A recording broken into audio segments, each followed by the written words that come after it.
Good morning. Committee, come to order. First off, I want to welcome both the new members and the returning members to the committee for the Veterans Affairs for the 119th Congress organizational meeting.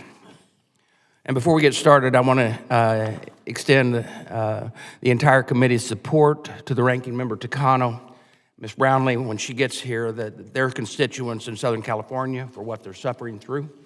When a tragedy like this happens, something that we've never seen, our prayers are with you, and anything we can do, we're there for you. And we want to thank, and we're all thinking of all the California delegation. I have a grandson that has an apartment there. He has left that and coming to the events there this week, and his dad told him to get all of his belongings out of the house that were valuable, but he just got out of the Marine Corps, and he said, I don't know if you know this or not, I just got out of the Marine Corps and I don't have anything valuable, but he's right there in the middle of it as well. So you are in our prayers. For those of you that don't know, my name is Mike Vost, and it is an honor to serve as chairman of this committee. And I'm an enlisted non-combat Marine veteran from deep southern Illinois. This is my 6th term in Congress, and I've been honored to serve on the Veterans Affairs Committee the entire time that I've been here. I come from a military family with a long history of service. My son is continuing that tradition through his service in the Marine Corps. My grandson, as I just said, was recently got out of the Corps after 4 years. After leaving military service, I returned home to run a family small business. I was also involved and I was a full-time firefighter for a while and served many years in the Illinois General Assembly. But I do want to welcome each and every one of you to the committee. This is a very special place to serve. Very few Americans will have the opportunity in their lifetime to create change for the men and women who have served this nation. Here we get to do that every day. I'm committed to continuing to maintain the bipartisan nature of this committee as we serve our nation's veterans. I've enjoyed meeting with many of you already, and I look forward to a chance to meet with all of you at some time shortly. Each of you bring a very unique perspective to the table. And I'm sure that each of you will take the role on this committee as seriously as you should and as you can, as we fulfill the commitment we have made to our veterans and their families. And I don't take this responsibility that we have in this committee lightly. And I refuse to let the veterans down. Which is why I'm excited to get organized and move forward with our agenda for veterans this Congress. As such, this morning, we will begin the adoption of the committee rules, approval of vice chairs and subcommittee chairs and ranking members, and approval of subcommittee assignments and approval of committee staff and approval of oversight plan. Finally, I also want to congratulate my friend, Mark Takano, on his election and to continue being the ranking member of this committee.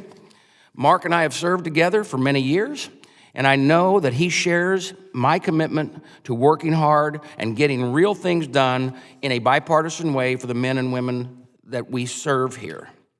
And I want to now recognize the ranking member, Mark Takano, for his opening comments. Well, thank you, Mr. Chairman. I thank you for your kind opening words and your prayers.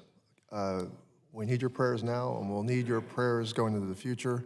My own father, who lives about 10 minutes from me, had his power cut off. I'm not sure if he's been able to move back yet. Riversiders are not in imminent danger, approximate danger. We did have a fire breakout that took 2 or 3 hours to put out, but our firefighters from our area are supporting the effort. And all of Southern California is subject to these very dangerous winds, and we're on edge.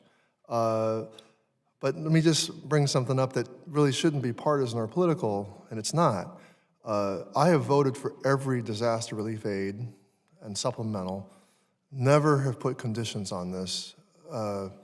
When I see a disaster happen in Louisiana, I don't see Louisianans, I see Americans. When a hurricane barrels through North Carolina, I don't see North Carolinians, I see Americans. When I see a hurricane moving through Florida, same thing.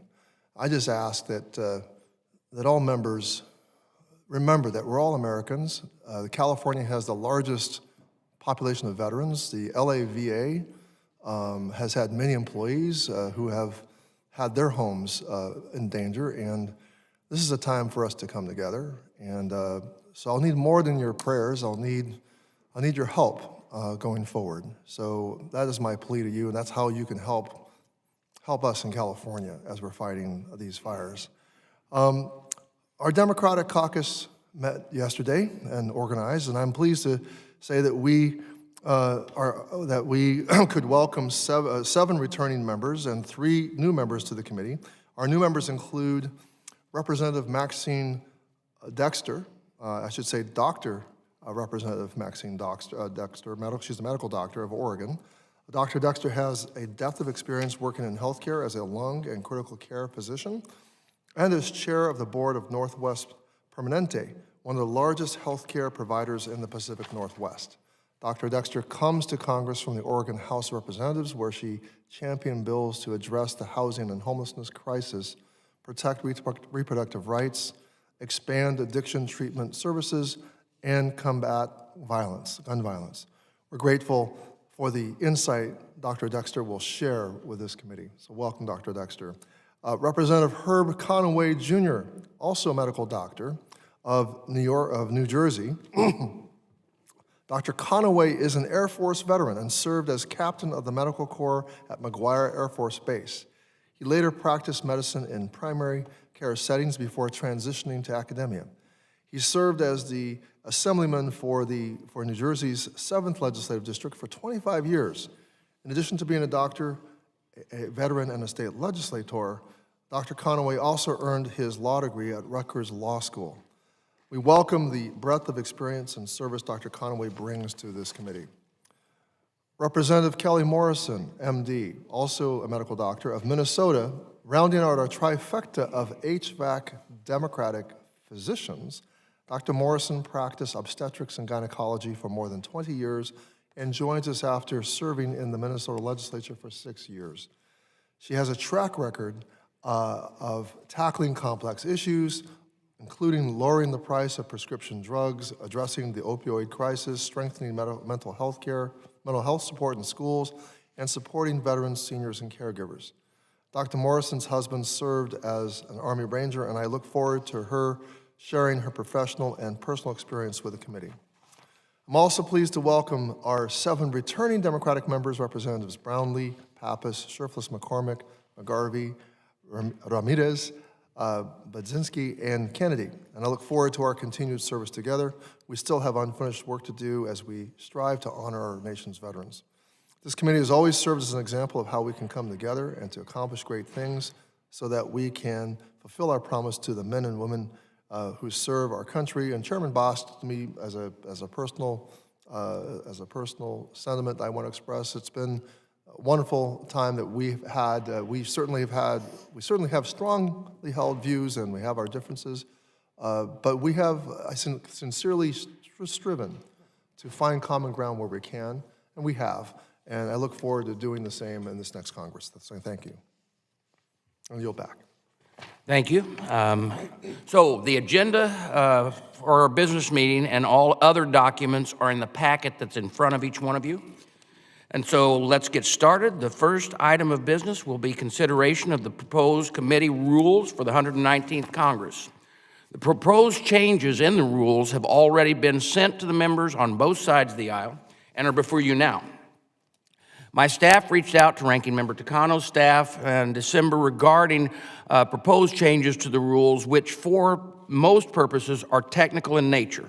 However, there are 2 substantive changes compared to last Congress. The rules were modified in conjunction with the House rules to allow the committee to take votes electronically when possible. It will be a great advantage if you're serving in any of the other committees, understanding how fast this allows the process to move. The rules also were updated related to the truth in testimony form. These forms provide basic information about the witness and the organizations they represent. As many of you are aware, recently after the law banning TikTok in the United States was enacted, several veteran service organizations that have now testify regularly at this committee entered into a non-disclosure agreements with TikTok and received grant money to promote their Veterans Voices initiatives. We as Congress had enough of a concern about the TikTok ban in last Congress, and I remain concerned about the threat that TikTok poses. First, because of the data collection and sharing with the Chinese government, and second, because of the opportunity for propaganda. Our committee rules have been updated to require the witness disclosure funding that comes from entities associated with foreign adversaries such as TikTok. Additionally, and at the request of the minority, we have added disclosure requirement for funding for entities associated with countries of concern as identified by the State Department. And I believe these are thoughtful changes to the committee rules that members should support. Are there any amendments to the proposed committee rules? Mr. Chairman, I have an amendment at the desk. The clerk shall report. Amendment to the Committee on Veterans. Text was circulated in advance, and as I ask, a unanimous consent that reading be dispensed with. Hearing no objection, so ordered. The ranking member is now recognized for 5 minutes in support of his amendment. Thank you, Mr. Chairman. In the same spirit of transparency that led the majority to require witnesses to disclose foreign contributions to their organizations, my amendment would require those who are asked to testify before this committee to disclose financial contributions received from any one source in the prior fiscal year that is greater than 10% of that witness organization's operating budget. In an effort to prevent disclosures from becoming overly burdensome, the 10% requirement will avoid organizations having to list numerous small dollar donations from everyday Americans who truly support the mission of the organization and aren't using it to buy influence. I will also remind my colleagues that the rules of the committee already contain a caveat that the disclosure requirement only applies if the funding is related to the subject matter of the hearing. So this will avoid organizations needing to disclose every donation every time they appear before the committee. Accordingly, compliance with this new requirement should be simple and straightforward. The goal here is to increase transparency into the circumstances that may influence the organizations that we rely on to inform our policymaking. Under House rules, non-governmental witnesses are required to fill out truth in testimony forms, which are meant to inform the public in Congress about any potential conflicts of interest a witness may have. These forms already collect information regarding federal funding that witnesses and the organizations receive through grants and contracts. It is logical to extend the disclosure requirement to funding from outside sources so that we have a clear view of the financial incentives that drive an organization's policy positions on matters on which they are testifying before the committee. We need to ensure that the testimony we receive promotes the interests of veterans over private interests, which gets me to the most important justification for this amendment.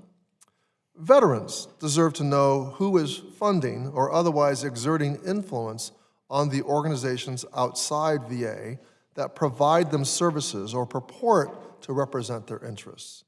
I think we can all agree that there is too much dark money in politics, and it has no place on this committee where we have the responsibility to improve the lives of those who served.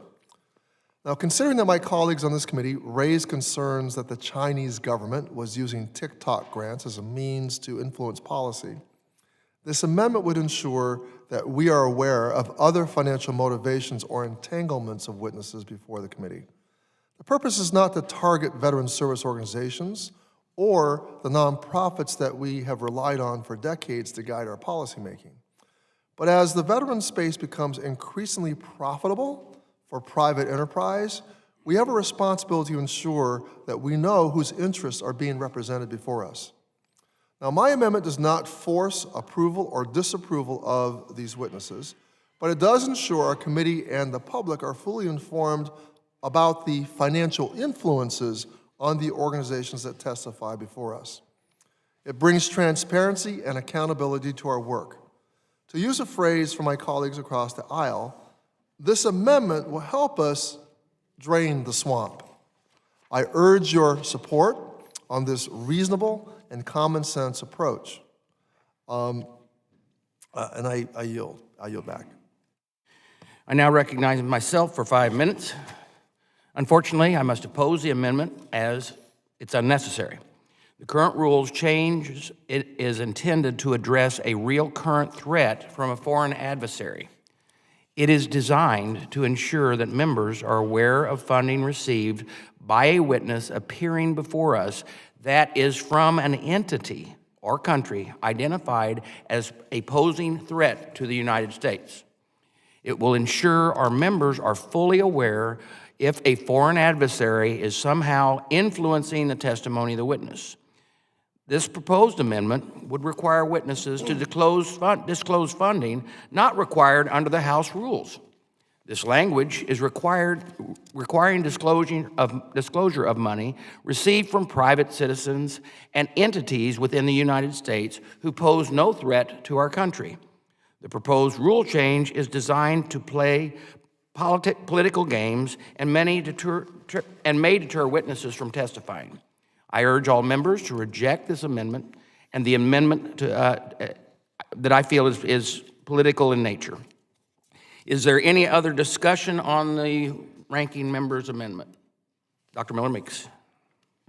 Thank you, Mr. Chair. Just very briefly, why wouldn't we also then require, if we would require this, that any organization, nonprofit who presents before us, if the primary source of their funding is from the government, why wouldn't we want to know that also? Doesn't that present a conflict of interest, i.e. they may not be addressing the interest of that veteran in their community, but the interest of the VA, and then that would impair our oversight function. Thank you. I yield back. Thank you. Any others? Okay, the question occurs on the Takano amendment to the rules package. All those in favor say aye. Opposed? No? No? I'm so glad you're with me. In the opinion of the chair, the nays have it, and the amendment is not agreed to. Is there any other further discussion on the proposed rules? If not, I now recognize General Berkman for a motion to approve the resolution adopting the proposed rules for the 119th Congress. Chairman, I move that the committee approve the resolution to adopt the committee rules for the 119th. All those in favor say aye. Aye. All those opposed, no. In the opinion of the chair, the ayes have it. The rules of this committee are adopted. Our next item of business is considering the resolution to designate the committee vice chair and subcommittee chairs. Under the resolution, Ms. Radewagen will serve as vice chair of the full committee. Mr. Luttrell will serve as the chairman of the subcommittee on disability assistance and memorial affairs. Mr. Van Orden will serve as the chairman of the subcommittee on economic opportunity. Dr. Miller-Meeks will serve as chairwoman of the subcommittee on health. Ms. Kiggins will serve as chairwoman of the subcommittee on oversight and investigation. And Mr. Barrett will serve as the chairman of the subcommittee on technology modernization. I thank these capable members who have agreed to take on the demanding leadership responsibilities of chairing these subcommittees, and I look forward to working with them. I would also like to thank Ms. Radewagen for agreeing to serve as vice chair of the committee. I now recognize General Berkman for a motion to adopt the resolution. Mr. Chairman, I move that the committee approve the resolution to designate the vice chair and subcommittee chairs. Also, all those in favor will say aye. Aye. Opposed, nay. In the opinion of the chair, the ayes have it, and the resolution is adopted. The next resolution before the committee is the designating of the ranking minority members of the subcommittee. I now recognize the ranking member, Mr. Takano, to offer the resolution. Thank you. Thank you, Mr. Chairman. I offer a resolution to approve the vice ranking member and subcommittee ranking members.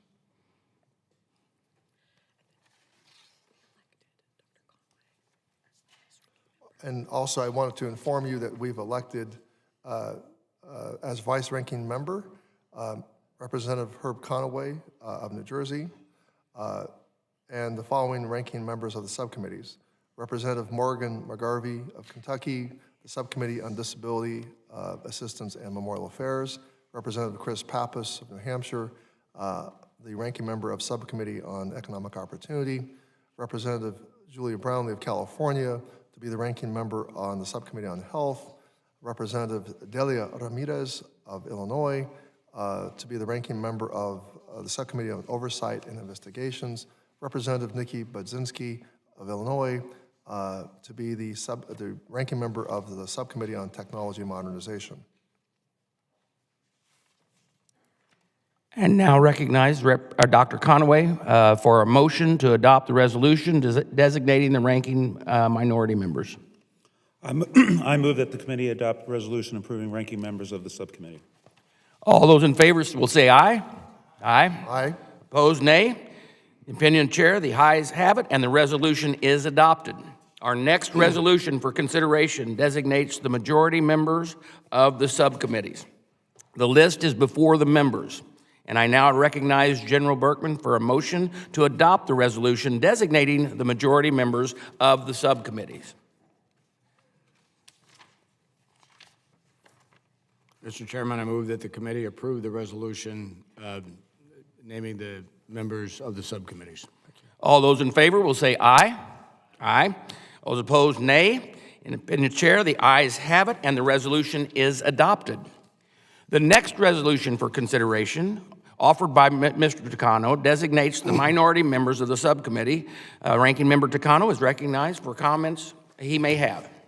Thank you, Mr. Chairman. I offer a resolution to approve the Democratic Subcommittee membership for the 119th Congress. I now recognize Dr. Conaway for a motion to approve the resolution designating the minority members of the subcommittee. I move that the committee adopt a resolution approving minority subcommittee assignments and ratios. All those in favor would say aye. Aye. Opposed, no. In the opinion of the chair, the ayes have it, and the resolution is adopted. And we will now consider the resolution approving the committee staff. The list is before the members, and the committee has a highly, and I'm going to say this clearly, the committee has a high qualified, experienced, and knowledgeable staff. You will all find that out if you don't know it already. Many of whom are veterans themselves. Mr. Takano and I are confident that our staffs will be very responsible to the committee and non-committee members alike and their staffs to serve them and their veterans constituents well. Mr. Takano is recognized for a motion to adopt the resolution approving the committee staff. Mr. Chairman, I move that the committee adopt the resolution approving committee staff. All those in favor will say aye. Aye. Those opposed, no. In the opinion of the chair, the ayes have it, and the resolution is adopted. We will now consider authorizing the oversight plan for the 119th Congress. The text of this plan was sent to all members. It lays out a comprehensive strategy to oversee the care and benefits being provided by the VA to our nation's veterans. I think this document lays out a great vision for our committee to complete its oversight of the Department of Veterans Affairs. Is there any discussion of the proposed oversight? Seeing none, I now recognize General Berkman for a motion to approve the resolution adopting the proposed authorization and oversight plan of the 119th Congress. Mr. Chairman, I move that the committee approve the committee authorization and oversight plan for the 119th Congress. All those in favor will say aye. Aye. All those opposed, no. In the opinion of the chair, the ayes have it, and the authorization and oversight plan is approved. Thank you. That now concludes our business of today's meeting. Mr. Chairman, Yes, Ranking Member.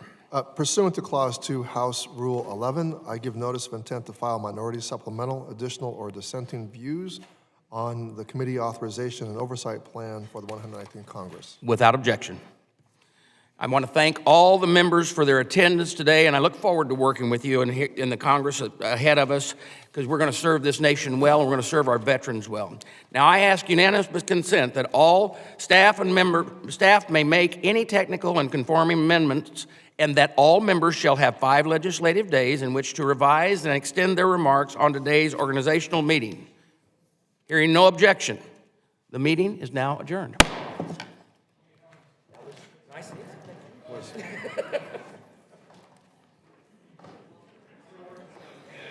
All righty. My grandson. Remember where we're from, okay? So everybody cares. Like, it's just that. Look at her, it's okay. When his dad asked me if he had anything of value, he said, "You don't have value."